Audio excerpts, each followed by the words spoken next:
Hello friends, இன்றைக்கி பார்த்தீங்கன்னா நாகர்கோயிலில் ஒரு ஸ்பெஷலான டிஷ் என்னன்னு பார்த்தீங்கன்னா நார்த்தங்காய் தீயல். இது வந்து கல்யாண வீடுகளில் இந்த நார்த்தங்காய் தீயல் வைக்காமல் இருக்கவே மாட்டாங்க.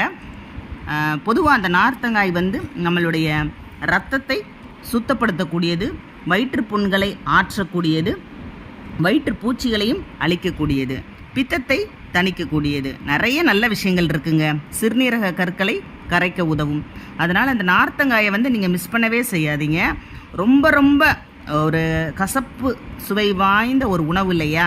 பொதுவாக கசப்பு சுவைக்குனே ஒரு தனி குணம் உண்டு. நம்ம உணவில் இந்த கசப்பு சுவையை சேர்க்க சேர்க்க நம்மளுக்கு பல்வேறு பிரச்சனைகளை சரி செய்யும். அதனால் இந்த நார்த்தங்காய் வந்து கொஞ்சம் தோல் வந்து தடிமனாக இருக்கும். இந்த காயை வந்து மிஸ் பண்ணாமல் நீங்கள் ஒரு ஊறுகாயாகவோ, இது வந்து தீயல் சொல்லுவாங்க, நம்ம நாகர்கோயிலில் வந்து தீயல் சொல்லுவாங்க. இதை நாங்கள் செஞ்சு வச்சுருக்கேன்.